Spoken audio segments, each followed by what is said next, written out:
The station where our veterans' voices are heard. MBR Talk. Hey, thanks for supporting our channel by watching and listening. Find us on the web at mbradio.us. Theme song is gonna play or not. I don't want to have it playing in the background, and I don't even know. So let's check and see if the Trench Talk theme is gonna play this week. There it is. You tuned into the Farron Dozier Show on nbradio.us, Trench Talk Edition, and Live Tour Sports. Catch me here Wednesdays at 4 p.m. Pacific Time, only on nbradio.us. How did I do? Was that a good take? That might work. All right, good evening. Welcome to the Farron Dozier Show on KCAA Radio, 106.5 FM, 1050 AM. Also streaming from the KCAA Radio.com website and nbrradio.us. We got to bless the show before we get started. Let's go. When I was in my mother's womb, I had a calling on my life to do something in the glory of God and marry it like a wife. Commit myself to his word and never be led astray. And when it's all over, when he comes, I'll be glad to see that day in the morning time.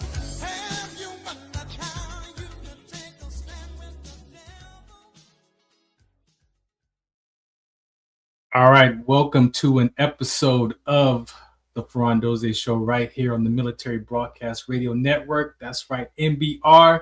Again, thanks for listening in. As always, we have a very important show for you here, Wednesdays at 4 p.m. Pacific Time. Live 99% of the time, 99% organic conversations. I really don't do a lot of conversations with the guests because I want these conversations to be authentic. I don't want to be pretending like, oh, for real? Like I already heard that stuff. So we just do 99% organic, unless you have, questions that you want me to specifically ask or point out, then, we do interactions like that. So if you want to be a guest, hit me up at Farron Dozier on all your streaming platforms, all your social media platforms, Facebook, Instagram, and we'll have a conversation and get you on the show. Make sure you catch me Tuesdays. That's right, not Sundays anymore. Tuesdays at 6 p.m. on KCA Radio. That's 106.5 FM and 1050 AM. I shifted from Sunday nights at 8 to Tuesdays at 6 p.m.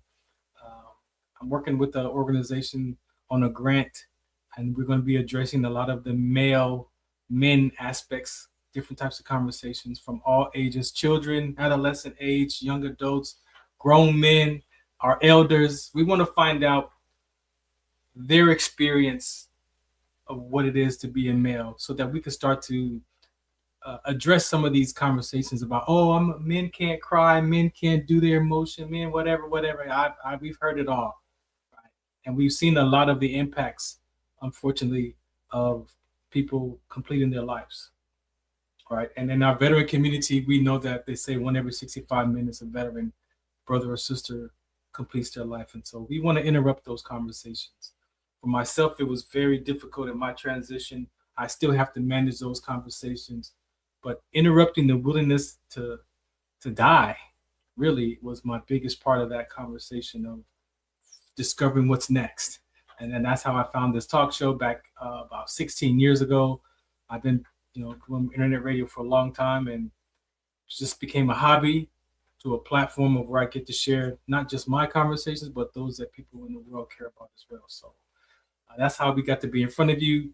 If you want to be a part of this organization, you can always donate to the MBR platform. They provide all these services for us. We do contribute as well, but however, they do go out and seek donations to take care of all of these platforms that you see that we appear on. Even Roku. We are live on Roku TV right now as well. So it's real conversations here. These are very important for my veteran brothers and sisters, for first responders and their caregivers and their dependents and loved ones. There are all types of shows here. So just make sure you go to nbradio.us and check out all the different platforms and different shows that you can either be a part of or listen to.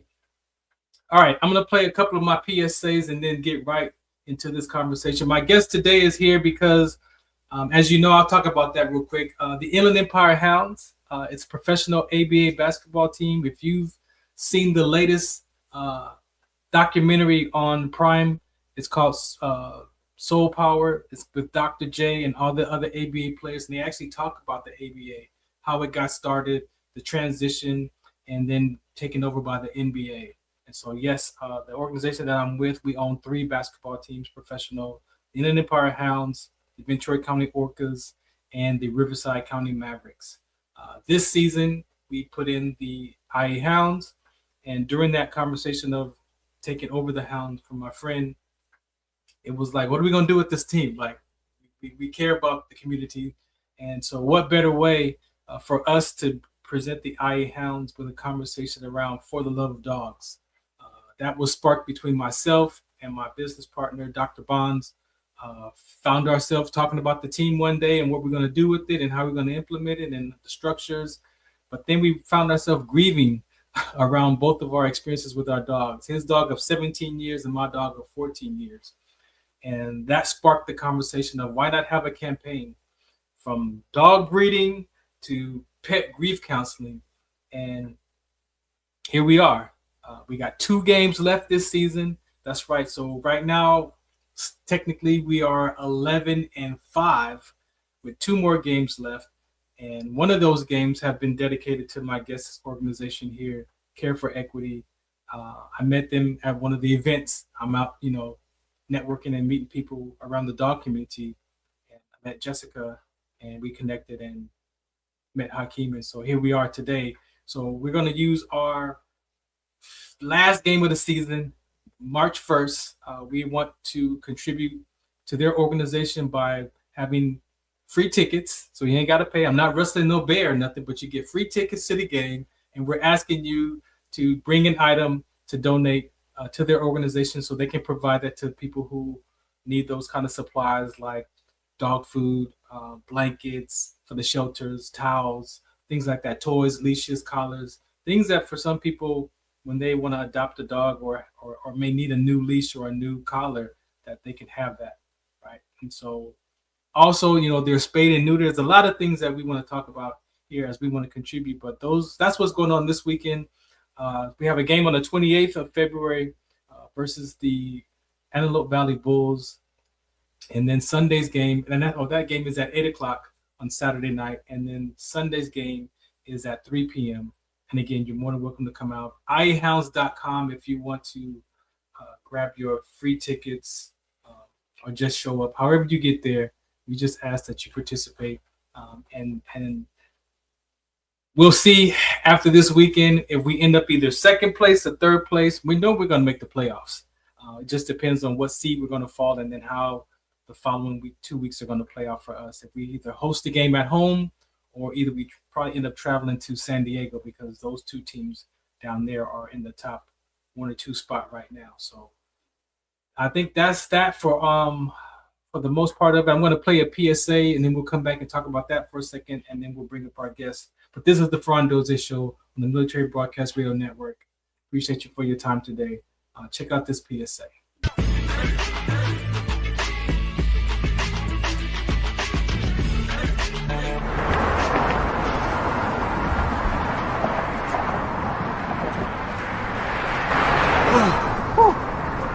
Hey, what's up, man? How you doing? I'm blessed, my brother. How you doing? I'm good, man. I'm good. Hey, did you see the game last night? Oh, that was a good game. But did you see the shot? I lost money from that shot. Oh, man, that shot was cold, I man. hated it, but it was good. Damn. What's in those jeans? You really want to know? I do. Exhaustion, muscle spasms, asthmatic issues, unexpected sickle cell trait crises. Damn. Are you serious? When I was young, I found out I had sickle cell trait. My mom's told me, but I ain't have no knowledge of it. But when I got older, I had a child, and the doctor told me my daughter has sickle cell trait. Do you know the facts that both parents have sickle cell trait? There's a 50% chance the child may have the trait, and 25% chance the child may have the disease. Hey, that's what's the count. Do you know that 2.5 million people in the United States have sickle cell trait, 300 million people globally? I didn't find out I had sickle cell trait until I was in the Army, 10 years. Next thing you know, I had a sickle cell trait exertion site. Sickle cell? I thought that was a black gene or something. Nah, man, the Latin community is number 2. 1 out of 36,000 babies are being born with sickle cell disease. You could be Caucasian, Mediterranean, European. You gotta know your bloodline, man. There is an inherited gene in our community that has been forgotten. The name is sickle cell trait.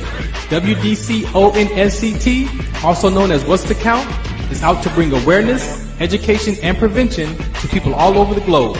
Want more information? Call us now at 323-215-5384 or visit www.wdconsct.org.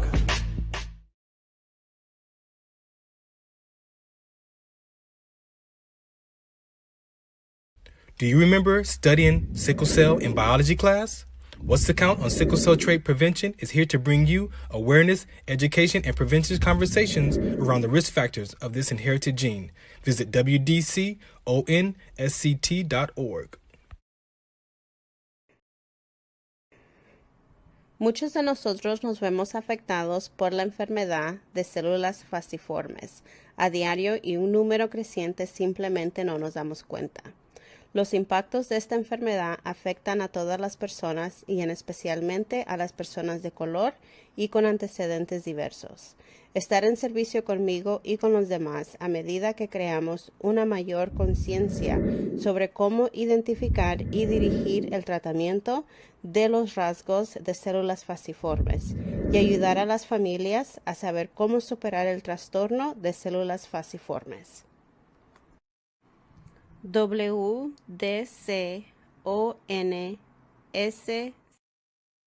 All right, welcome back to the Farron Dozier Show on the Military Broadcast Radio Network. That conversation is personal to me. Another one of our campaigns that we use with the Inland Empire Hounds.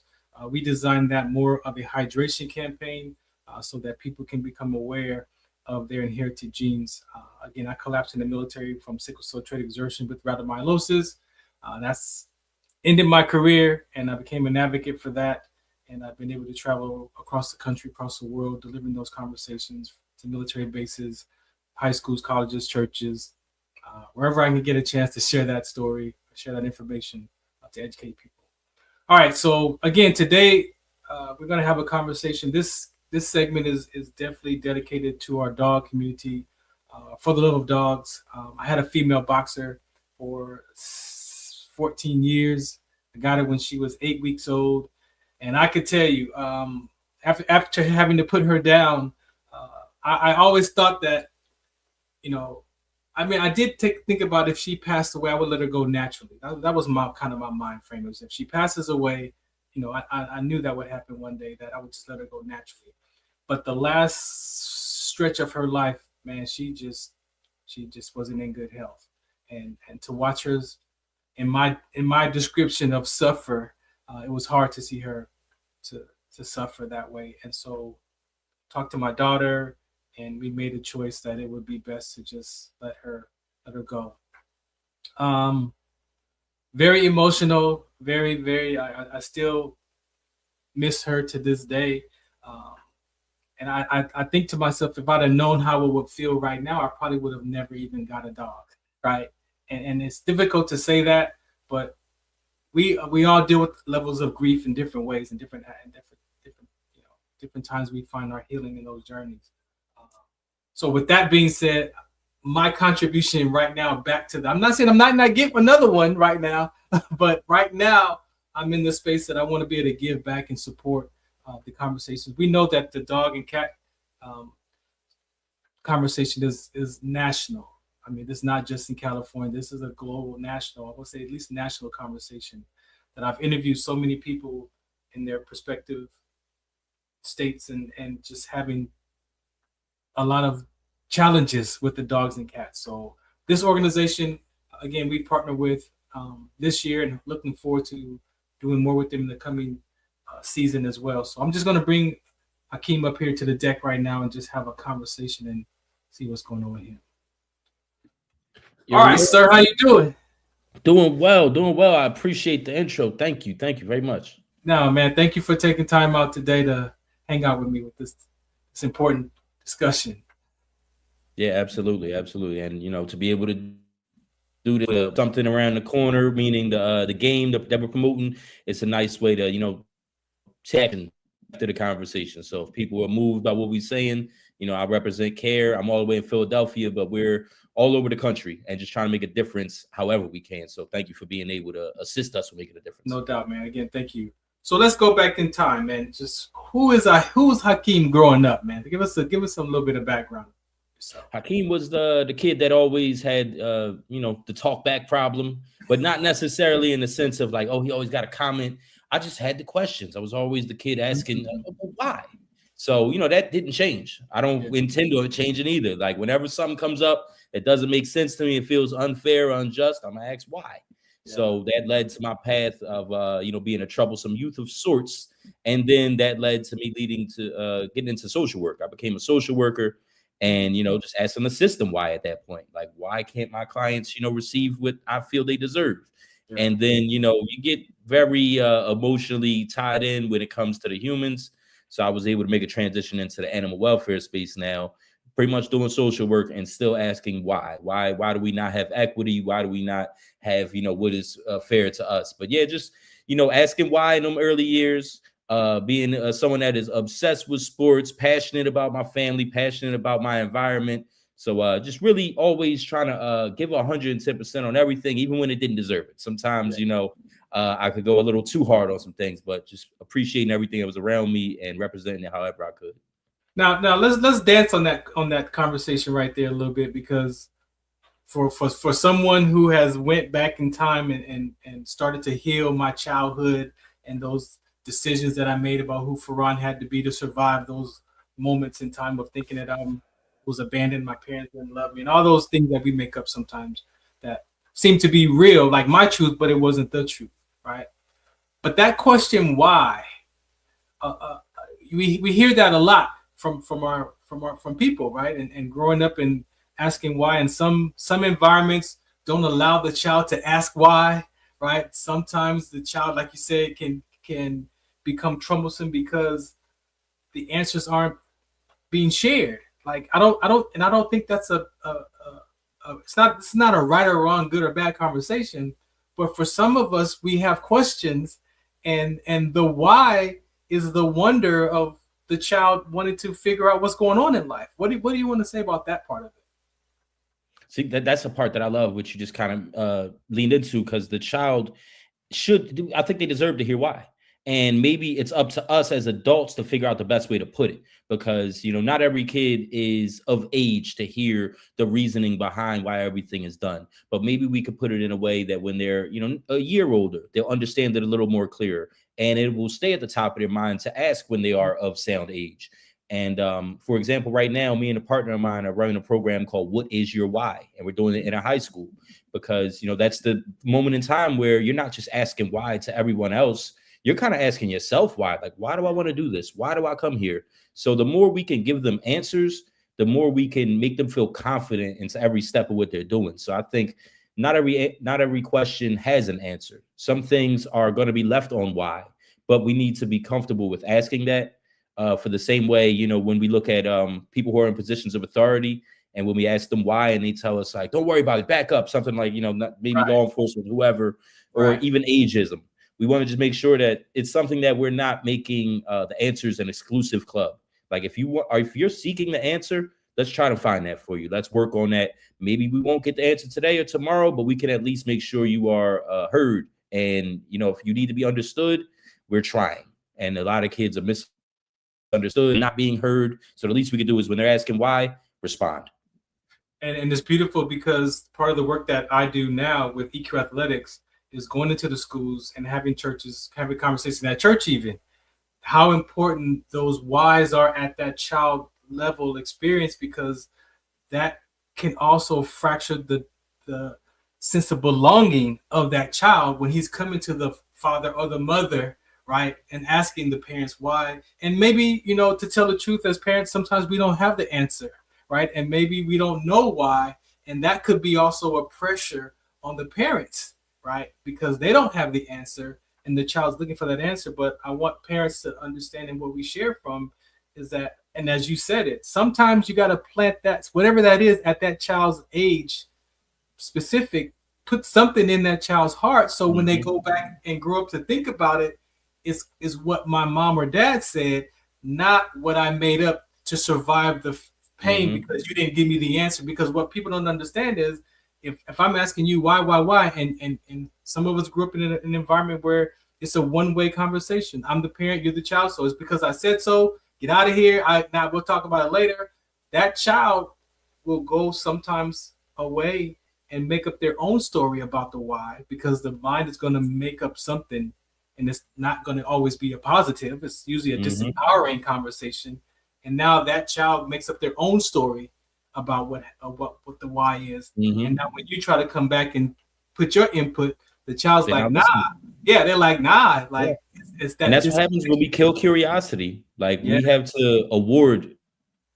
I grew up reading Curious George. That's my favorite book. I want to know the answers, Mom. And if you can't give me the answers, at least make me feel like I'm on the inside. I'm not being pushed out.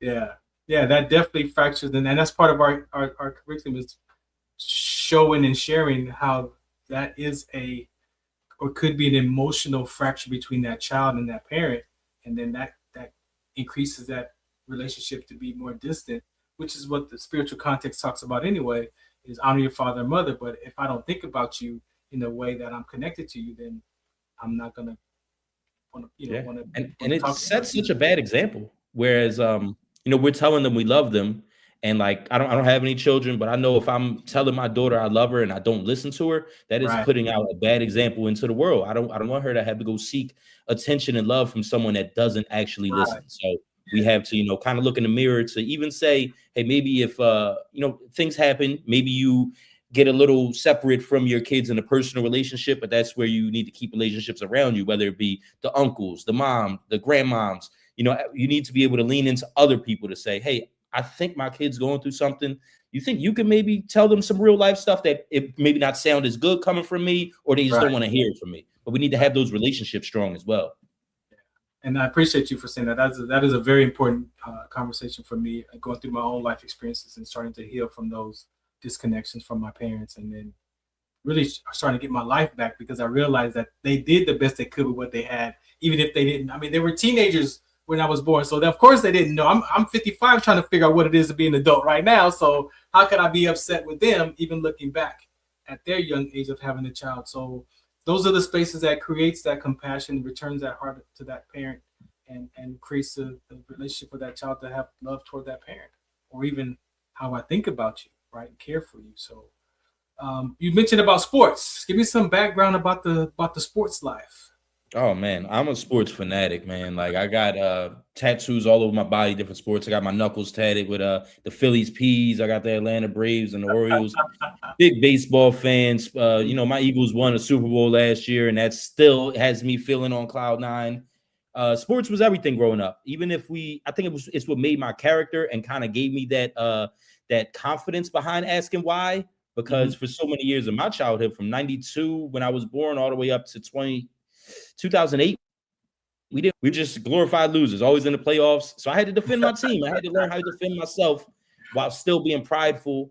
And also, I just think it's so important to have something to be prideful about, whether it's your family, where you're from, your heritage. And I could say, hey, man, I love my sports teams. I spend money with them. I travel with them, and they hurt me sometimes. But overall, I know that it means a lot to just be a part of something that feels bigger than me, that I can pass down to my kids. And if not my kids, I can at least be at a game and show someone else a good experience. So, it's a cultural thing that I love that I'm a part of. For sure. Thank you. Family is important. Anything you want to say about moms, pops? Anything you want to shout out to the family? As you pointed out, our parents did not have all the answers. Give them time and patience. And I seen a post today that makes me, just kind of look at family and parenthood in a scope. I'm going to paraphrase it. It was something along the lines of, forever was never meant to be a person. It's meant to be a memory. So with that in mind, we have to cherish every moment, because, a forever thing isn't promised, but the memory is. So when we're around our people, whether or not we're having a good engagement, bad engagement, just soak it all in and take it for what it's worth. I still have both my parents. I'm blessed. I have two of my grandmoms left. I have great conversations with them. And I try to make sure at least weekly I'm, in person with my family, if not texting, calling, for better or for worse. I just want to make sure, every step of the way we can guide each other, but as well as just learning, your roots and your history, My dad is my best friend. That man has done so much cool stuff in his life. I can't wait to ask him questions and even just to tell him about what I'm doing, because you know, when you lose, not in the sense of like a loss of life, but just when you no longer have someone that you're looking to impress, you can get real stagnant. And I know that I'm always looking to impress my dad. You know, he might say I've surpassed where he is, but it just means a lot to know that somebody's in my corner cheering me on and wants to hear these things. So I'm gonna keep making him proud. Yeah, definitely. I can relate. My dad transitioned 6 years ago, so I definitely was able to reconcile with him and have my dad back the last 8 years of his life. And so I totally understand what that feels like. And now that I'm grandpa, I get to be that for my grandsons and granddaughters as well. So definitely, family is definitely important. I haven't, like I said, I haven't really talked to you, but siblings, do you have any siblings? Yep. Okay. Big family. I got 3 on my mom's side. Only one. Me and my oldest brother are 100% blood, but that's never really, you know, came into the equation with my other siblings. I got 3 on my dad's side as well, and they all kind of match up in ages. So it's kind of cool where as adults we get to kind of cross the family lines and like, hey, let's hang out over here. Let's get together.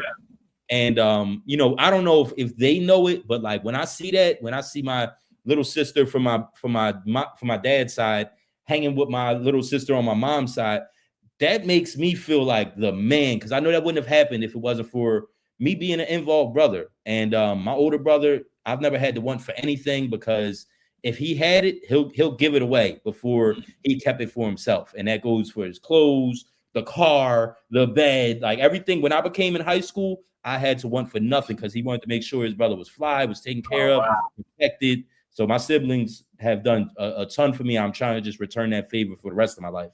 Yeah, no doubt. I see the last name. What does the last name ancestry come from? So I love my name. I'm real. I'm glad you asked that, because I have a bittersweet battle that I go back and forth with my name. But it's something beautiful though. So my full name is Hakeem Shaquille Ruiz, and I'm named after 2 basketball players. I'm named after Hakeem Olajuwon. I'm named after Shaquille O'Neal, who also were Muslim black men. So I take a lot of pride in that, where when I was in high school, people didn't know how to even pronounce my last name. So they kind of just bypassed it. And I didn't speak Spanish. I'm from a predominantly Puerto Rican neighborhood. So you kind of get certain looks and feelings when you don't speak Spanish. But I never had to thoroughly feel like, you know, outcasted or anything, because just based on my name in Arabic means healer or sage, doctor, something of that nature. The Arabic community and people I met that were in high school that were from Arabic backgrounds embraced me so much. I already had a great embracement from, you know, being half black, but just the name alone got me into so many doors that I appreciated being in. Whereas on the flip side of that, I used to get denied for rental and housing units and all sorts of stuff without ever getting a call back, probably because of my name. But nonetheless, I'm proud of it. I love this name. I love the spelling of it. I love the heritage, you know, just so much that goes into a name. And I'm trying to make this legacy last forever with this name. Now, you mentioned being Puerto Rican. Do you know what had your ancestors, your great-great-grandfather, what had them come to the United States, or were they already here? Or do you know anything in the history about that? I do, but I'm not gonna lie. I think it's some sketchy history. What I understand, there's just certain questions that like you get a little bit of information of. What we were saying earlier about the whys and the kids asking why. Right. So everything, and I think I don't want to know the answer to this because it wasn't all that great. But I will say, my grandma on his side, she goes back to PR probably once a year, if not once every other year. We still got a lot of older family there.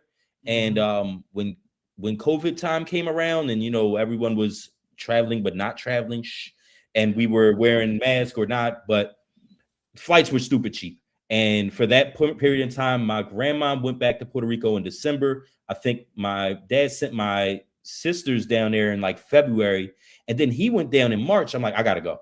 I have, as an adult, I will never see an opportunity to be in the same house with all these people again. So that was my real, I don't know, maybe I just turned 29 or 30, but that was probably like the realest experience I've had with my family and heritage in alignment with Puerto Rico, because my grandfather, he was a great man to me, but he wasn't a very open man, you know, traditional men of a certain era. So I didn't get a chance to learn a ton, but from what I did pick up in my first person experience being there, that was special. And just seeing what it means to my dad means something to me.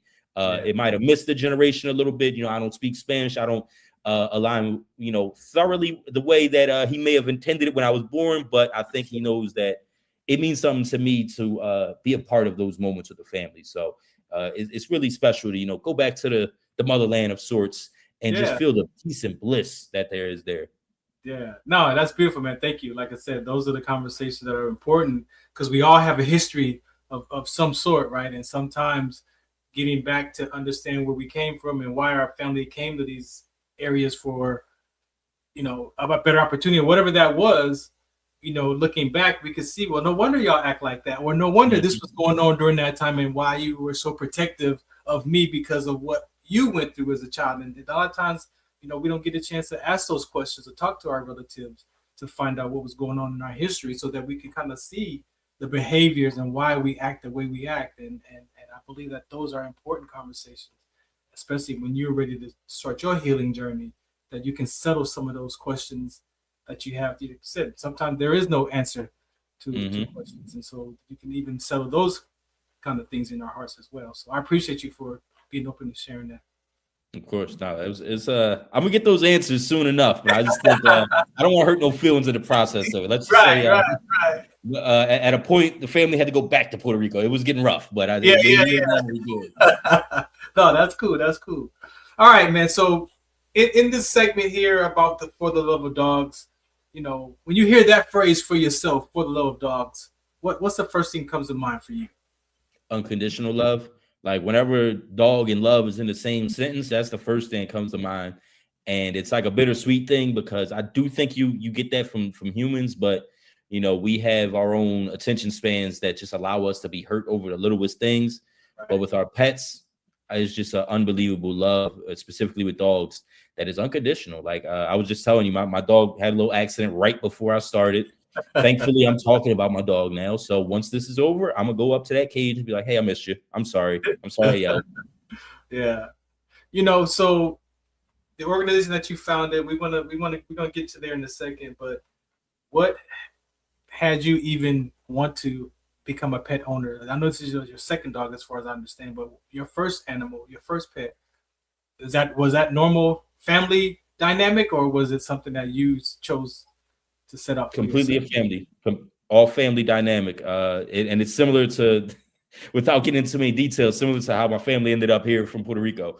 But essentially, my older brother, who's the one who took care of me, everything I needed, Black Friday of the year after I graduated high school, like 11, unfortunately, he gets arrested and he has to do some time. He's sitting down. My family we didn't grow up with dogs. My mom doesn't like dogs. She's not a very patient person either.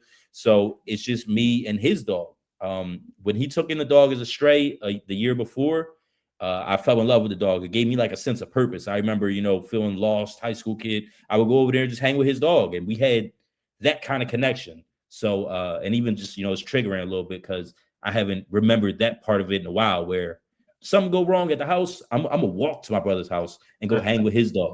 So sure enough, when he needed something, he was gone, and I took in the dog. It was like, I'm living on my mom's. I'm trying to figure out my life. And within 4 or 5 months, I moved out because my mom was never mean or malicious, but she wasn't welcoming. So I had to get us out of that situation. Yeah. But something that really stood out with the family dynamic was my brother called. The first time we had a chance to call, we're panicked. I miss him. I want to talk about us, but he's like, yo, I need you to do me a favor. In the drawer downstairs, there's like $400, $500. And, he could have asked me to do anything with that. Lawyer fees, cover a bill. Can you guess what he told me to do with that $400, $500? Get some stuff for his dog. Go to the vet. He said, make sure she got her shots. She's due. Wow. Like, that was on his mind. So, yeah, my first experience getting a dog was very unique. It was all untrained, unfamiliar territory, but it was based on love. It was just, I'm going to hold you down. And I already love that dog. So it worked out perfectly for 10 years or so. Now you mentioned something for yourself, and I could see how the care for equity maybe came from your life experiences, right? Because you're looking at the care for the dog, and then you're looking at how the dog impacted you becoming that dog owner, stepping in for your brother. How did those experiences with the dog community get you into the care for equity? Because I know there's a piece for the person as well, right? Yeah. So I want to be clear. James Evans is the founder of CARE. He founded it maybe 5 years ago, and it was maybe 6 years ago. It started off as an idea. He presented it, got some funding, and then started building a team.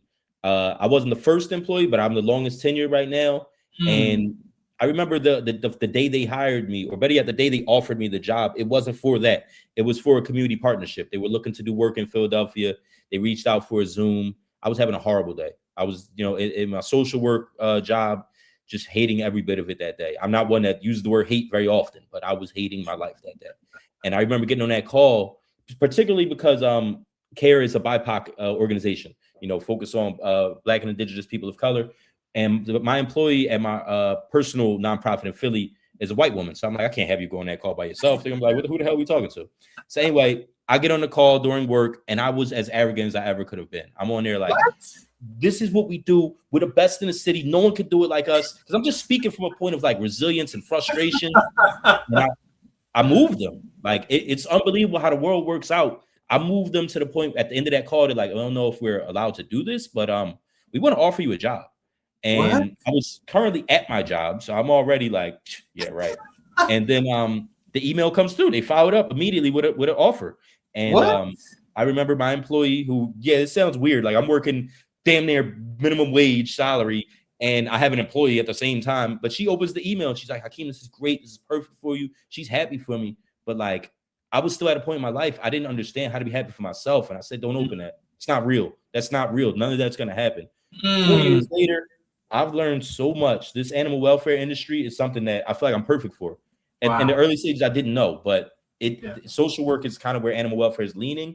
And me, as someone who's been through so much as a young dog owner without knowing I even went through anything, I thought you were just supposed to struggle. So that's where I got my introduction into this field, where someone just seen something in me and said, hey, we want to put a little twist in this industry by activating you. Wow. That is so cool, man. If I ask you about your mental toughness, who do you say, or what part of your life you would equate that mental toughness to your development? Parents, environment? I'm gonna say two people. My dad, for one, that's an easy one. Man, he used to break my heart by saying something so simple, because he would never yell at me, never say I'm mad or I'm just. He would say, "That's not what I wanted for you," and it's like, burned my soul with that without saying anything. So that made me mentally tough to know that, like, damn, I don't think anyone could hurt me more than my dad when he says that. I gotta live away from ever getting to those words again.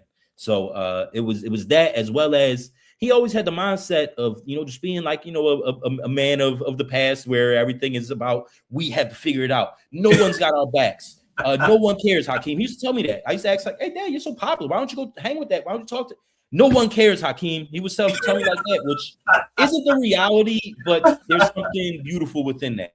Yeah. And then the other one, mental toughness, comes from James Evans, our CEO. Because one time we're at a meeting. This is one of my first meetings, and I have on a nice, button up. I got my hair I got a lot of hair, so my hair was in a ponytail. Yeah. And I'm covering up my tattoos and stuff. And he says, like, what are you dressing like this for? What are you doing? And I told him, like, oh, I'm just trying to be professional. He's like, nah. Oh, man, whatever. I want you to be yourself. That's why I hired you. Oh my God. So he put another layer of mental toughness in me by reminding me, be yourself. We hired you, not just anybody. We hired you for a reason. So be you.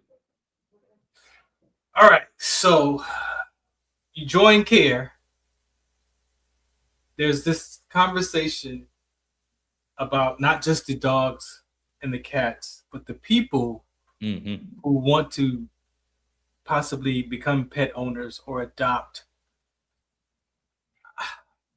I know that this is a human being conversation for me, and I do believe that if we don't take care of our own community, who's going to do it, right? We can't leave it to the system, which is the system is other people, not just the system, but other people to take care of. So what do you want to say about the Black, indigenous people of color? What do you want to say about let's touch on that aspect before we get into the details about it. What do you want to say about that?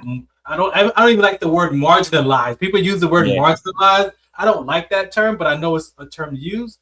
But for you, what does that look like for that? So I feel like I'm still learning it every day, but I would look at it as we're just kept in the dark, and it's sad. Just so many of the systems of oppression that are put against us is sad because, you know, certain things we were kept out of because they felt we weren't smart enough. But in this field, it not to be harsh, but we aren't smart enough because we're uneducated. No one gave us education on how to treat and learn raise animals. But the one thing that we have inherently is love. That's what we give our pets all the time. And then when they take them away from us, that's the part that really boils my blood, because it's like, hold on, how are we solving a problem by putting pets in a shelter, essentially a cage, a jail, similar to what they did to our dads, similar to what they did to a whole generation before me? So it's just so many layers to it where it's like, why are they holding out this education from us? And I think it's because, you know, whoever those powers that be that run that industry that kept us away from it for so many years, they don't want us to reach that happiness before they do. So I could probably go on with that for days, but I just know that just because we're uneducated on certain things doesn't mean we won't be passionate about it. And I know that for all the ups and downs I went through with my dog and my community didn't have answers for me, everyone loved my dog. And that's something that, you know, I'm never going to forget, that even when you don't know exactly what to do, love will lead. Yeah. And you got specifically Black, Indigenous, and people of color. That Indigenous part of that conversation, what does that look like as far as? I love that part because I wasn't really too aware, to be honest. Like in Philadelphia, I'm not coming across too many people that represent as Native or Indigenous. So we have a tier in Minnesota, our northern, they're doing this work, and they're led by Indigenous people.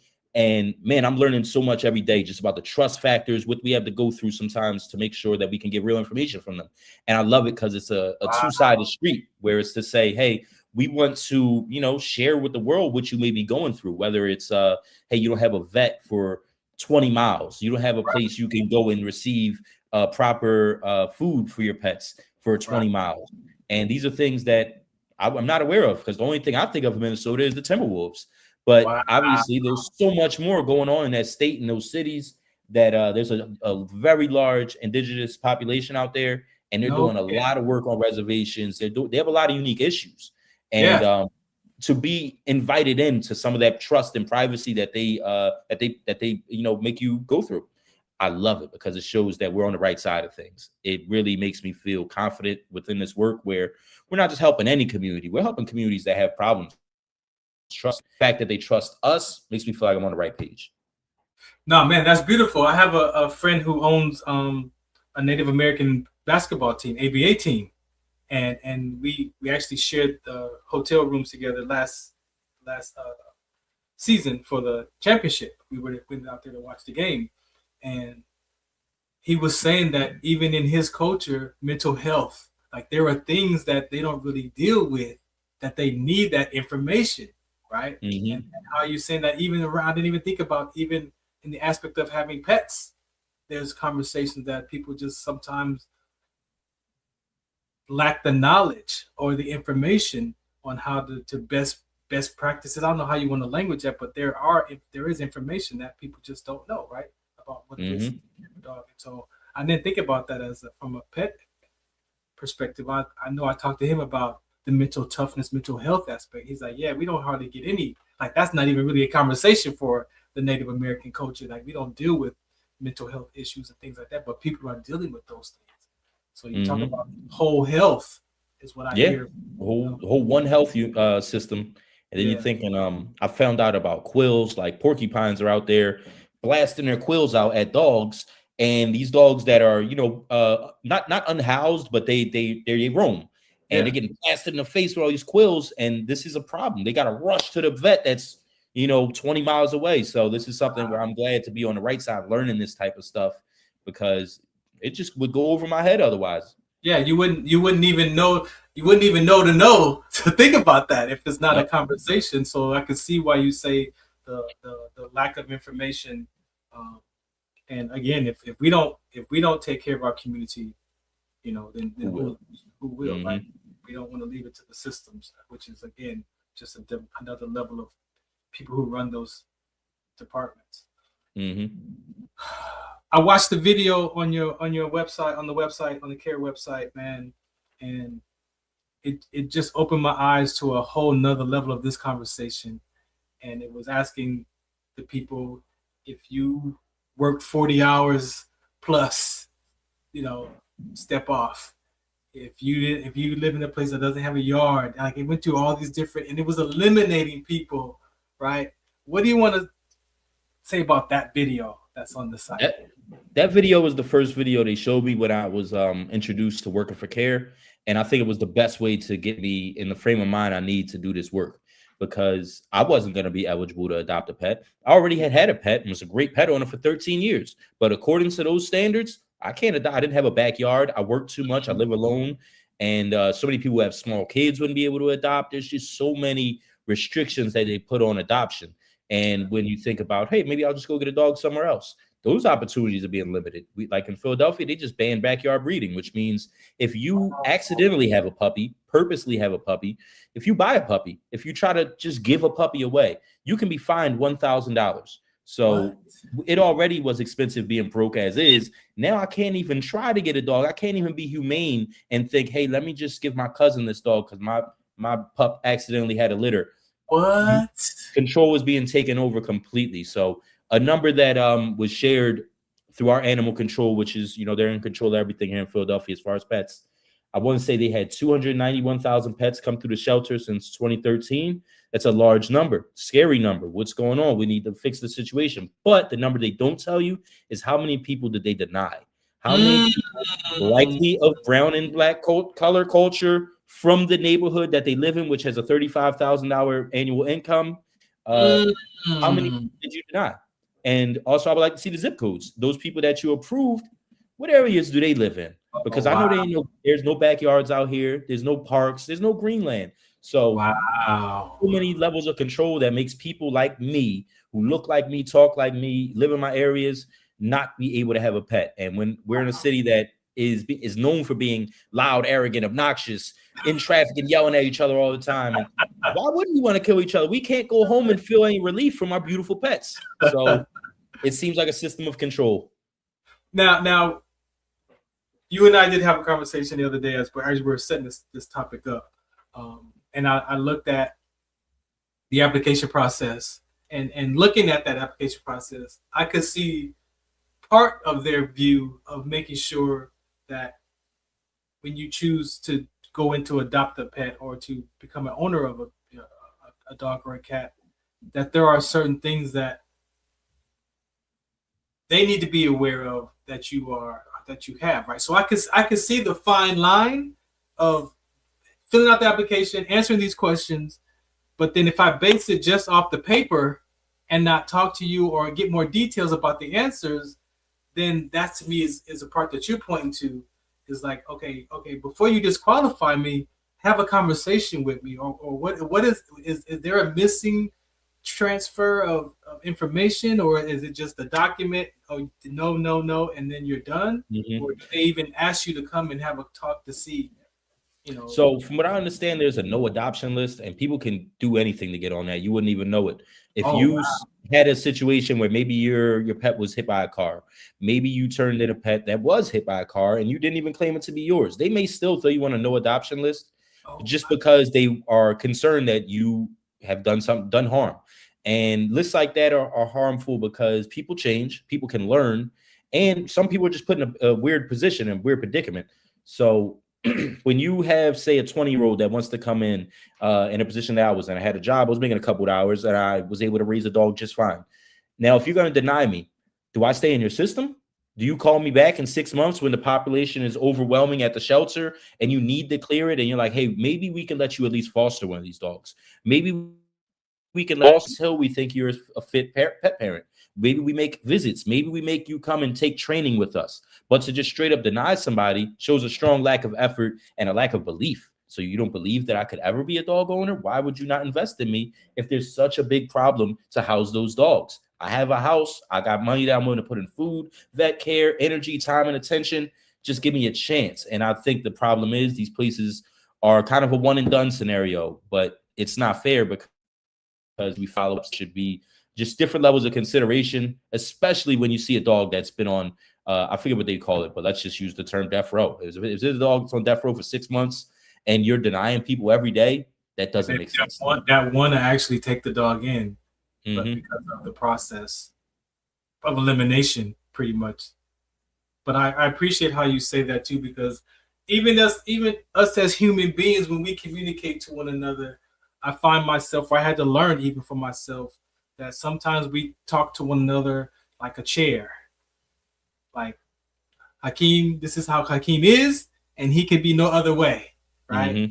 And when I learned that, right, absolutes, right? And so, but as human beings, that's not true, because we can learn, we can grow. Our brain is malleable. Like, we can grow and develop and change and even become a better person than you was 5-10 years ago. And I believe that part of the human relationship gets in the way. Even how, my ex-wife would talk about my daughter and say, "Oh, she's lazy," and it's like, is she lazy or does she occur lazy? And if you occur lazy, then I can go and find what's going on with you. Maybe ask some questions. But if I label you as is in the is world, then there's no space for me to even think about you in another perspective, as you said, to be on the list. And then it's like, okay, now they're done. This is the one and done list. When those are people. Yeah, those are people with opportunities. And if you're not taking advantage of opportunities, I don't think you're doing it right. What's your take on the dog breeding, as part of that, with as far as I was able to go down to City Hall and actually speak on this a couple of times and try to just stir up some attention for, what we're fighting for, which is not opposing this bill, because we do think backyard breeding with the populations that are going crazy in the city and breeds, it's a problem. We need to have limitations to it. But there's just so much language in the bill that just looks like it's room and opportunity to take advantage of people. What kind of people? Probably the poor and oppressed people already, the people that don't have money. One key thing I said when I was speaking at City Hall to the person who is not just the sponsor of the bill, but a former board of animal control, so it feels a little rigged already. And I'm telling her, if someone gives me $1,000 fine because I didn't know about the backyard breeder bill, because maybe I just don't watch the news, like 80% of people who are probably under 40 maybe. But if I, accidentally have a litter, or maybe I just said, hey, I'm gonna do one more litter, and you catch me.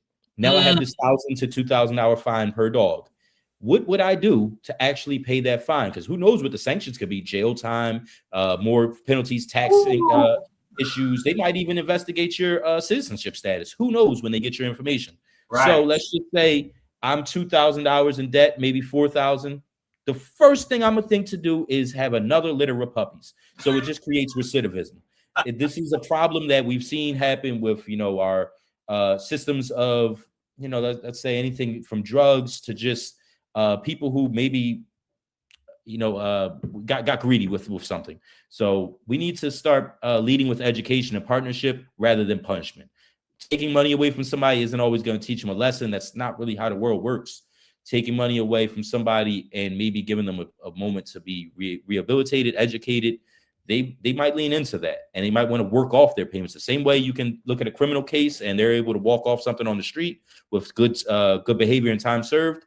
We should be able to do that with a dog breeder as well. Say, hey, we actually admire your skills. We want to teach you how to get a proper license, and we want to educate you to where maybe you can be a breeder in the city of Philadelphia, because unless you have 26 pets, 26 dogs, you're not allowed to be a breeder. And with the size of our houses, I don't think they want us to be included. So you're taking an entire city out of that game, which is a very lucrative industry. It's not fair. So they need to have some checks and balances within the way that bill is going to be enforced. Before I let you go, man, I got a couple more things. I loved when I look at your page and I see you talking to the pet owners randomly at the beach. Talk about that experience of the storytelling. Bark About It is my favorite thing, man. That's where I started my first thing with Care. So if you look at the Care for Equity Instagram page, we have a bunch of shorts that we call Bark About It. And it's essentially just putting a mic in the people's face, whether it be in Jacksonville. We did them in Austin, Texas, Baltimore, Delaware, Philadelphia, New York. We went all around the country already, just interviewing people to see, hey, what problems do you have? Do you not have problems at all? And tell us the love story about you and your dog. And one thing I noticed from the very first interview, this isn't an exaggeration. We put a microphone in front of a man in a winter day in Philadelphia who was walking his dog. And he says, hey, let me just go put the dog in. I thought he was lying. He comes back. He actually comes back. And I asked him the first question, why did you name your dog Son? Tears. Immediately. He didn't hesitate. He turns to the side. Grown man broke down in tears. And from that moment, I'm doing something special, because I don't think anyone ever asked him, why do you care about your dog? How do you feel about your dog? So that really was like the best way to tell the story of what our community needs, is from the community rather than me saying it. I'll put a mic in front of somebody because they trust my energy, trust how I can ask the questions. You know, they're opened up and telling me their soul. That is the beauty of our advocacy work, because I know I experience that quite often.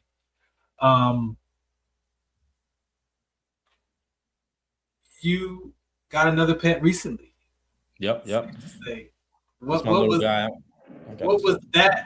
was that transition? Because like I said, for me, I think about it. I look at it like I have 3 daughters. They're older. I have grandchildren now, and that's work, man. That's patience. So I don't know if I have enough patience to retrain to do all that work that I did initially with my dog Daisy. I don't know if I have that patience. But for you, and some people do. Some people go right into the next pet right away. I've met people that go when they know that it's time for their dog to life to come to an end. They'll go get another dog so that the transition, they already have one, right? You know, as the transition happens. So give me a little bit about your journey on this one. So when I was coming up with my first dog, Gucci, around the time she was about 5 or 6, I got her fixed because, you know, a lot of people were telling me it's health concerns, but I was hesitant. I always thought that to kind of keep her able to have puppies until her later years, maybe, so I could have another her. But it didn't work out that way because I was concerned, and I was educated on what to do. So we got her taken care of. And years later, I went 6 years without a dog, and it just was a moment. I was in Austin, Texas, with some people that I really respect and appreciate.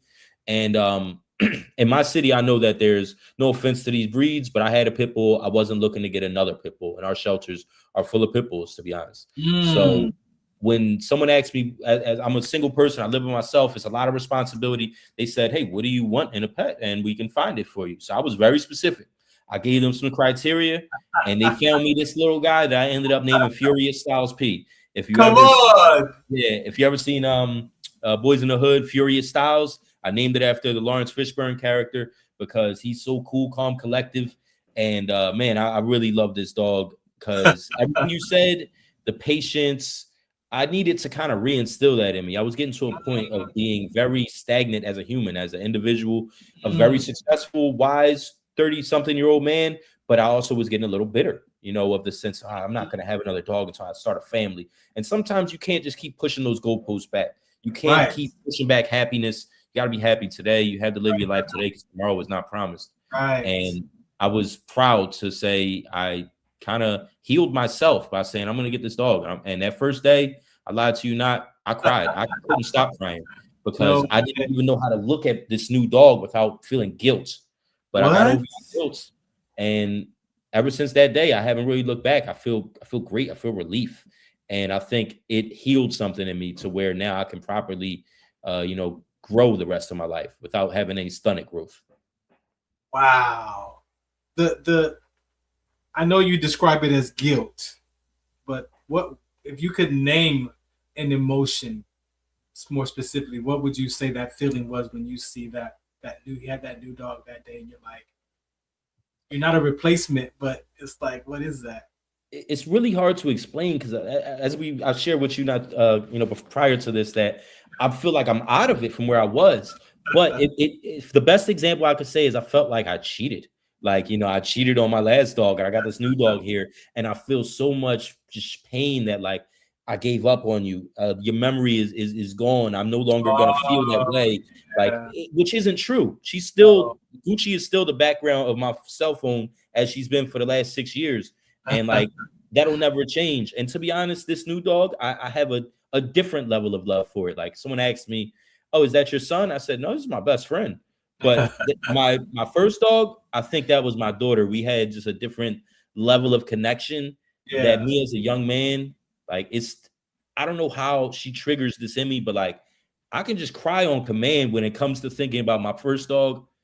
But now it doesn't go that way with with my current dog, because I just feel healed. And I feel like I don't have to have that guilt no more. When I cry, it's literally because I miss her, because there's no replacing the perfect dog, So it's just tough to accept that sometimes. But nonetheless, as I said earlier, forever is meant to be for a memory. It's not necessarily meant to be for a life. And I'm glad those memories are forever. And let's wrap it with Care for Equity as an organization. You're doing a lot of great work, obviously. Are there some key things that you want people to know about the organization so they can reach out and go to the website and support you, take on some conversations, or what do you want people to know? So I want people to know that anyone is eligible to be a part of CARE. Maybe not as an employee. We don't got that many funds. But if you're doing good work in your community, whether it be right now, we're currently in LA, Minnesota, Atlanta, and Philadelphia. But we have partners that are in Bowling Green, Kentucky, Miami, and so many other areas, because we just see people that are doing the work on their own. And how can we support them? Whether it be sharing a grant with them, giving them notoriety on our social media, giving them a little resource with some of our monthly calls. So we have a newsletter, we have a website, and I challenge anyone, just go on that website, careawo.org. And there's tons of great narrative information, videos you can watch if you don't feel like reading. If you do feel like reading, we have research projects. And, everyone can be a part of this, because we have this term we call I'm losing the term, I'm sorry, but it's essentially a localized leader, and you have community wisdom. That's the term I'm looking for. So if you know your community better than I do, who's better to take care of it? I can't go into Toledo and tell people how to take care of their pets and the people in Toledo. So hopefully if somebody's doing amazing work anywhere, in IE, no matter where it's at, please just reach out to us and tell us how you love your pets, and we can find a way to either support you or make you feel like you belong. So I love the work we're doing at CARE. It's for everyone, and it's going to be perpetual. It's something that won't stop. So whenever they feel comfortable getting involved. Yeah, shouts out to Jessica. Like I said, there was an event at a park near my house, and we were ramping up for the season. And I was like, I'm not really I'm military, so I'm not really a networking kind of person. So it took a lot of courage to just go out there and walk around and just kind of like, see what was going on, and now all these different organizations and information. And I just said, I'm just going to go to each table and just share who we are, what we're up to about the Hounds, and see who wants to connect. And her and her family definitely connected. And I'm like, okay, that was pleasant. I'm very glad you did that, because I want to say, fairly new when she met you, if not new, just still getting comfortable in the role. And through you brought us closer. Me and the team, we all work all across the country. So any opportunity I have to support her on an LA project, it just brings the team even closer. So I got to thank you for giving us an opportunity for me and Jessica to be able to work more in cahoots. We've only met one time, surprisingly, but we've known each other. We're on Zoom calls all the time. And I just love that, you're supporting her family's supporting her, and I can support her from across the country to make, all of our jobs a little easier. Yeah. And for this game that's coming up March 1st, it is like a week out, but we wanted to at least have an example of how us as the Inland Empire Hounds want to give back to our dog community. So I don't know how it's going to play out, how it's going to turn out, but I just wanted people to have an opportunity to see that, hey, we're not just here to play basketball, right? We're here to not just take care of our pets, but I mean, we got these players, we got these men who are chasing this basketball dream, chasing this hoop dream. I'm living my basketball dream as an identity as an owner, because I can't play ball anymore like I used to. So there's a lot of stuff going on with us around this basketball team, right? And it's not just the basketball, it's the hydration, because athletes collapse and die. You have the animals, you have the mental health, the mental toughness aspect of athletes and military, and just the community. So I had an opportunity to go to elementary school to do a career day, right? And that transpired because I went to a political conversation for a meeting, and I happened to talk to the ladies that were sitting there, and she's one of the counselors at the school. Long story short, I go in. They're elementary, so we're talking about 3rd, 4th, 5th graders, right? So I've done career days before. So I have this PowerPoint with pictures of myself from a child to my current age. I wore my military jacket to represent my military career, and then I brought my camera because I went to TV broadcasting school, radio school. So I opened up the conversation. Okay, I know you're young, but what do you want to be when you grow up? Everybody raise their hands. You know, they share athlete, YouTuber, all these different conversations. One little girl says she wanted to be a veterinarian. And I was like, oh, that's cool. You know, if you want to take care of the animals, she's like, yeah, I like to take care of animals. So in my mind, it triggered pets.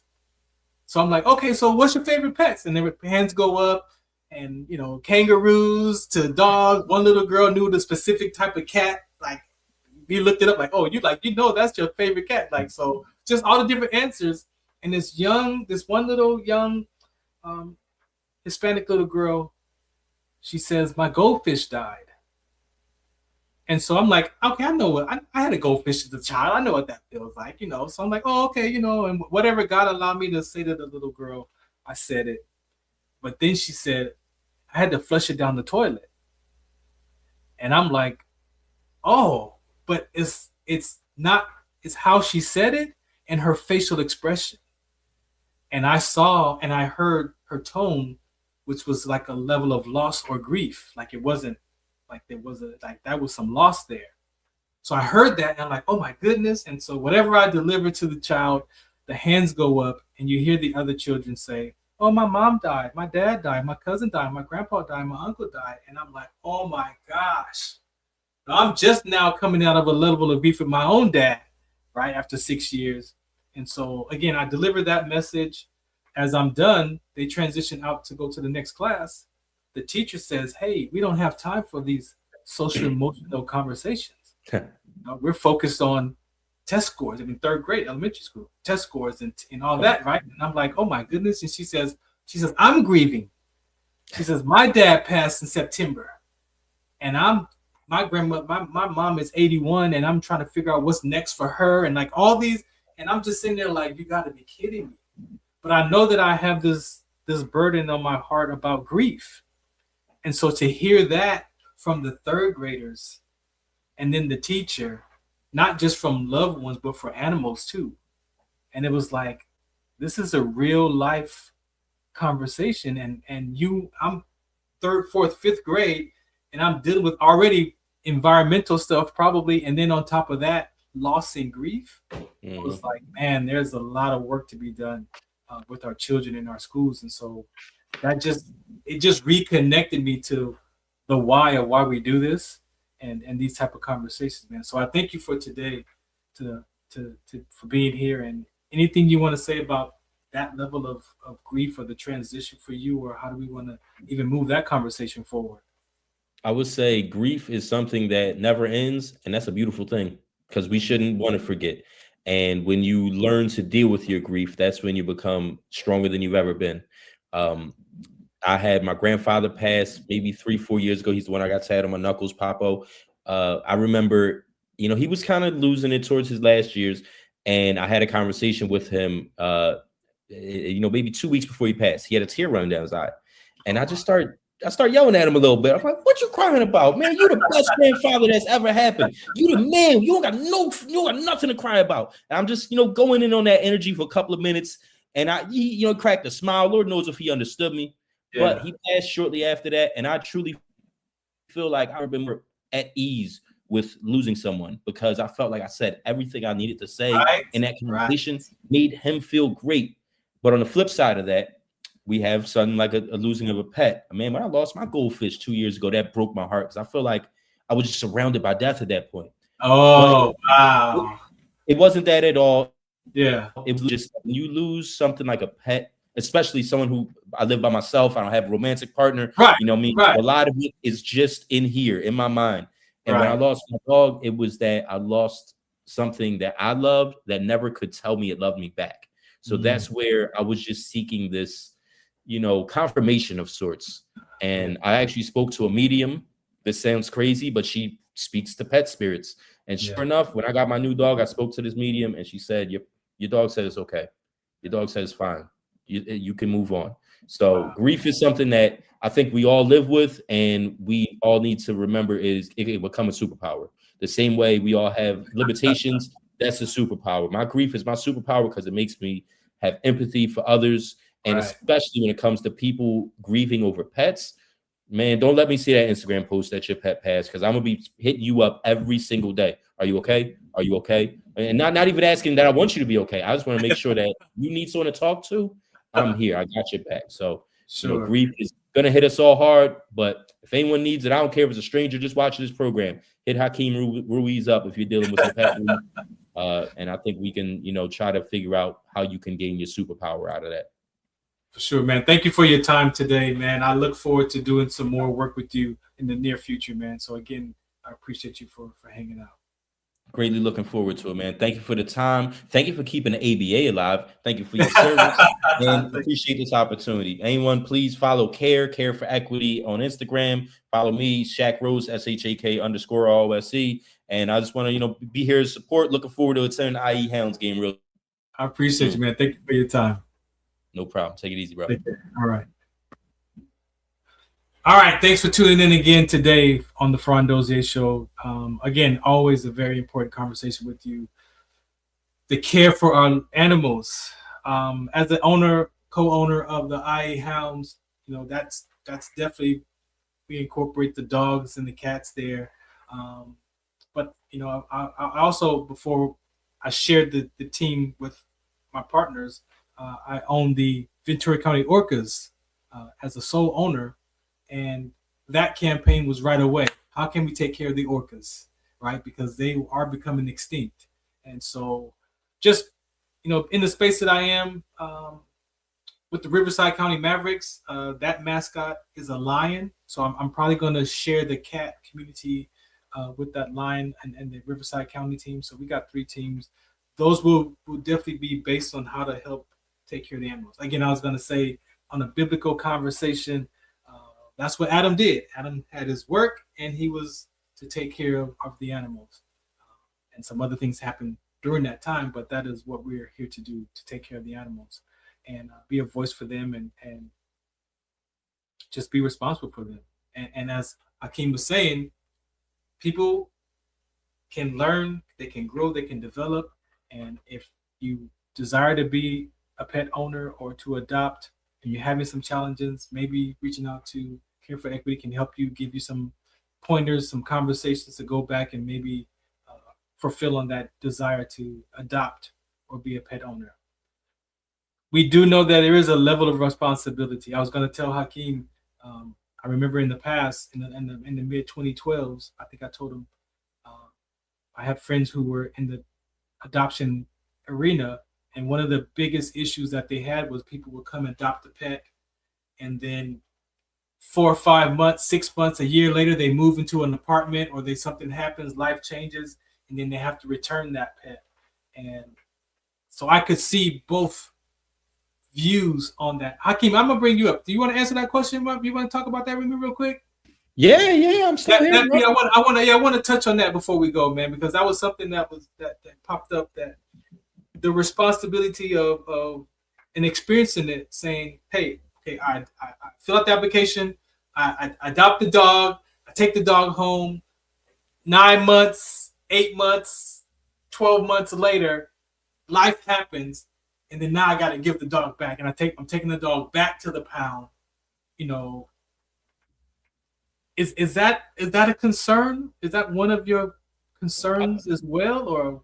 It's definitely a concern, because I've felt that way myself a bunch of times. But I think it's a concern the same way as when we take a new job. You might lose that job. You might not keep that job forever. This car might get ran into when you're asleep. So the same way you go into something accepting the fate of whatever could come with it. I think we gotta sometimes look at that with dogs. We have to be responsible, we have to be prepared, do our research. Breed research is very important, and not just the same way you can go to a car salesman and they make you get something you didn't even want. They could potentially do that at these shelters and rescues as well, because that guilt factor can add up where it's like, I gotta take these dogs home. But no, you should wait until you're ready. And if you do come into a wall where you don't know what to do 9-10 months after a year, maybe, hopefully you can have a good enough level of communication with wherever you're taking that pet to, where they're not going to put you on a do not adopt list or something like that. Because the key is we need to have more people to adopt these pets. And if we're banning people, it's not going to help the problem. So hopefully when that person comes in and explains their situation, they say, hey, okay, what is the problem? You need more food? We can help. Right. We got a food pantry. Oh, it's the shots? We can get you shots. It's training. Yeah. Well, let's see if maybe we can use a discount code to get you a trainer for cheaper. Right. Resources. Let's just try to go to the resources before you have to officially say, you know what, I can't. Let's check everything off the list. Yeah, check it all off the list. But what about? I've heard where the guy gets his girlfriend pregnant. They got the dog, and now they have the baby. Now they're like, okay, we got to get rid of the dog. It's like those are real life, those scenarios happen. But I guess I'll say that it goes back to the resources, though, right? It goes back to the ability to have resources. And to be honest, like, people won't look at it this way, but this is kind of how I had to look at it, because just the way my life panned out, I had to put my dog first sometimes, and that didn't necessarily result in the greatest situation for me. Whereas, if the partner that I'm looking to deal with doesn't want to have my dog in their life, or we can't figure this out together, this is a very important subject. Like, this is something that's near and dear to my heart. This isn't, a pair of sneakers. This is a part of my life. And if we can't make this work, meaning like when I say we, that means the surrounding family as well. Your cousin can't take in my dog for a little bit. Like, I don't want this dog to go back to a shelter. I want it to stay within this family. So if we can't, if I'm having a child with somebody that doesn't have a strong enough unit behind them, or I don't have a strong enough unit behind me, maybe I need to consider what I'm doing in my life a little differently. Not saying we're making the wrong decision. Oh my goodness. I thought we were done, man. We're not done. I got bars for days on these things, man. I love this type of stuff. I was just kidding, because my friends, when I had my dog, I vowed to myself that if I left the house and she was outside, if it got 50 degrees, I'm not going to leave her outside beyond 50 degrees. And if it's hot, then I'm not going to leave her outside, even with water at a particular temperature. And a lot of my friends didn't understand that, when I'm like, you know what, I got to go home, and my dog is outside. Or I can't hang out all night because it's winter time. And my dog is out, and it's like, they had no compassion. Like, what are you talking about? It's a dog. I'm like, no, bro. Imagine I go home and my dog is dead because I'm over here hanging out with you because it's 45 degrees or 30 degrees. No, man, I'm not. But like you said, some people don't have that level of consideration. Whatever this is a life. It's not a toy. It's a life. Yeah. And I know from the years of me being 20 up to about 31, I never got to experience 4th of July because all let's go there. Oh my God, protecting my dog. So, bro, unless my friends were like, "Yo, you can bring your dog to the cookout," and even still, she was a little panicked. But I remember when I finally, and this is the older years, but when I finally got a chance to bring her with me because my friends were accepting, I'm like, "This is heaven. This is what it's all about right here." Do you know how many times I tried to go somewhere and come back in enough time, but the neighbors are popping fireworks beforehand? And my dog, she had all 3 screen doors she ripped off. I had to happen. One evening I was like, okay, I'm gonna go. It was a family barbecue too in San Bernardino. I was gonna go there. So what I did was it was hot that day. So I left the kitchen window open just a little bit, right, for air to come in, and she was outside. Bro, when I got back, she had tried to come through the window. So she tore down that screen. She tore the blind inside the kitchen blind down. Bro, it looked like a hurricane came through the kitchen. I was like, I felt so bad, man. It was like, so what we started to do was on 4th of July, I would put her in the either in the garage or put her in her corner, and I would turn on the speaker and I would play Over. music, as loud as I could to kind of deter the fireworks sound, man. But the 4th of July's were, oh my God, I forgot. Yeah, that was something that about the 4th of July's. It took me so long to realize how much fun that day can be, because I was always looking at it as an obstacle. Those 4th of July's that I wasn't there, even if it was, like you said, people just letting them off early, all the doors in my house were ruined. And I still, that's the house that I gave that house to my brother. He still lives there, and the doors are still like that. And we don't want to change. Are you serious? Yeah, we don't really like, we got the money to fix it, but it's really like, but this history. That's history. We even took up the old floorboards, and you can smell her in them. It's not necessarily a good smell, but it's like, oh my God, I know this smell. You know that smell? Oh my gosh. I almost forgot about the 4th of July, bros. And then don't let there be, I don't know, just something to celebrate. If there's something to celebrate, it's going down in my house. Wow. And that's a big thing, because, like we said, it's a life. And if people aren't willing to make these adjustments to make your life fair, I don't even want to say easier.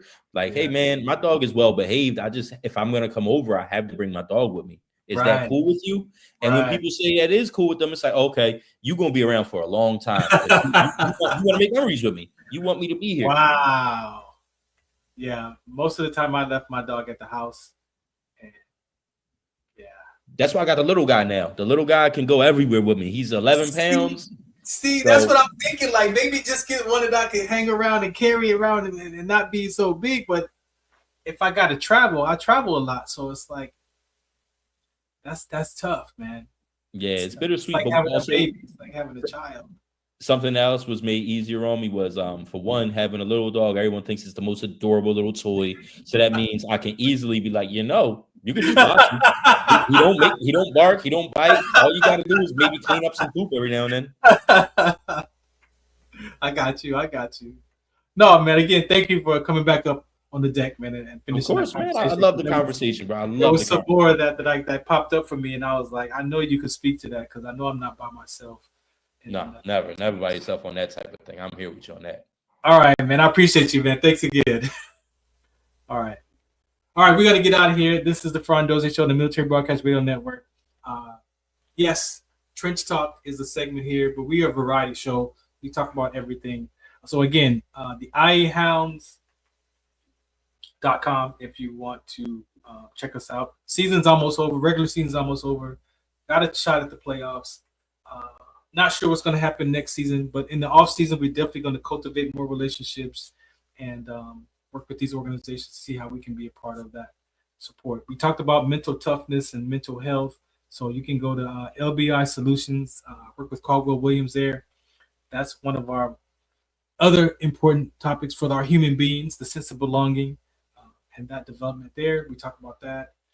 Sports Collective for you sports fans, that show's still there. And of course, the sickle cell trait awareness at wdconset.org. And if you're interested in what I'm up to in the community, all the other stuff, farrond.com, you can check that out. And if you want to be a guest as well, hit me up at Farron Dozier. But yeah, shouts out to the Military Broadcast Radio Network for opportunities to have my show here. I lost track. I think it's been 3 years since I've been back here, because I met them in 2021 on an interview, and then it took me a couple of years to come back. I think I just shut down, like I had 5 shows at one time, and then I narrowed it down to 2.5. And so this one here, I get to express myself, stay connected to my military community, my veteran community, and then also on the KCA radio show, the variety show, Music Talk Sports over there, and then Beyond 2D, which happens earlier this morning, 11 o'clock Wednesdays Pacific time. Myself and Jessica get into conversations about language, words that we use to describe. Sometimes, we use words that doesn't actually mean what we're trying to say, right? So today we talked about respect. Last start of the season, last couple Wednesdays, we did loyalty. So now I think the next one is considerations. And are we really considerate with people, right? So that's that right there. Again, thanks for tuning in. I'm going to play a couple more PSAs, then I'm out of here. Shout out to the Farron Dozier Show on the Military Broadcast Radio Network. Zetovia salve, made from natural and organic ingredients, good for inflammation, poor circulation, hemorrhoids, yeast infection, lip sores, dry coughs, eye pain, minor cuts and bruises, and ready to purchase at botanicaherbalco.com. botanicaherbalco.com. botanicaherbalco.com. Do you remember studying sickle cell in biology class? What's the Count on Sickle Cell Trait Prevention is here to bring you awareness, education, and prevention conversations around the risk factors of this inherited gene. Visit wdconsct.org.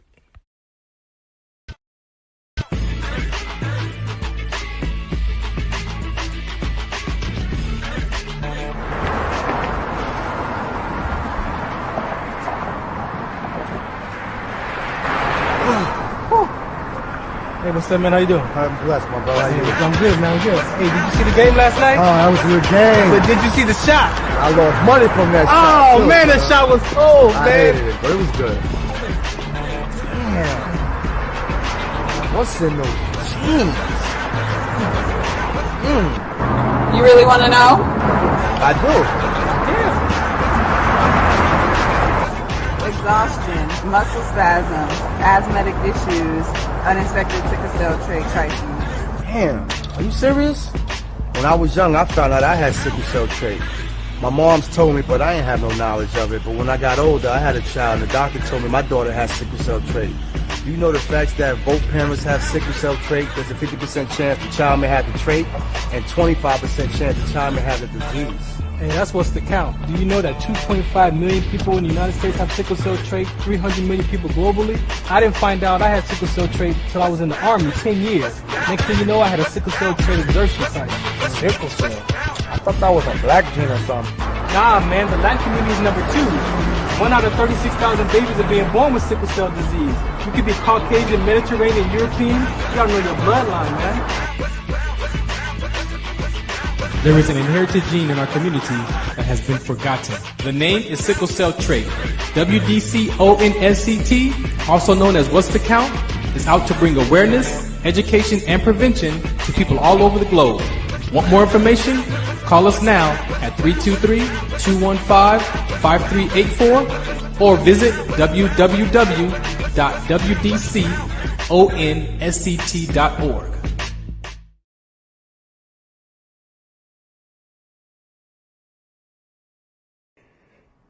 Muchos de nosotros nos vemos afectados por la enfermedad de células falciformes a diario y un número creciente simplemente no nos damos cuenta. Los impactos de esta enfermedad afectan a todas las personas y en especialmente a las personas de color y con antecedentes diversos. Estar en servicio conmigo y con los demás a medida que creamos una mayor conciencia sobre cómo identificar y dirigir el tratamiento de los rasgos de células falciformes y ayudar a las familias a saber cómo superar el trastorno de células falciformes. WDCONS. Life is like a duck. Tough times don't last, but tough people do. Here at Military Broadcast Radio, we're teaming up with our friends at Die Tired, the veteran-friendly music band spreading strength, resilience, and mental health awareness one shirt at a time. And check this out. Their brand new shirts feature broadcast beaker right on the breast pocket. A reminder that you can weather the storm, and you're never alone. Shirts are only $25 and proceeds support giving veterans a voice. MBR's mission to teach veterans how to podcast and videocast. Because when our vets are talking, they're not overthinking. They're not second-guessing. Together, we stop the 22 stigma. Grab your shirt today at mbradio.us and hit the shop. Or go directly to toramerch.printavo.com/merch/dietiredband. That's toramerch.printavo.com/merch/dietiredband. Suit up, stand strong. Remember, we're unduckable together. You're built tougher than the storm. Ladies and gentlemen, thank you for tuning in to Military Broadcast Radio. As we wrap up today's show, we want to remind you that the podcast of today's episode will be available right after we go off the air. So if you missed any part of the show or want to listen again, be sure to check it out. And remember, we're here to support and honor our veterans. Your stories and experiences matter, and we are committed to giving you a platform to share them. That's right. We're here to give our veterans a voice. So don't forget to catch the podcast and stay connected with us. Giving our veterans a voice.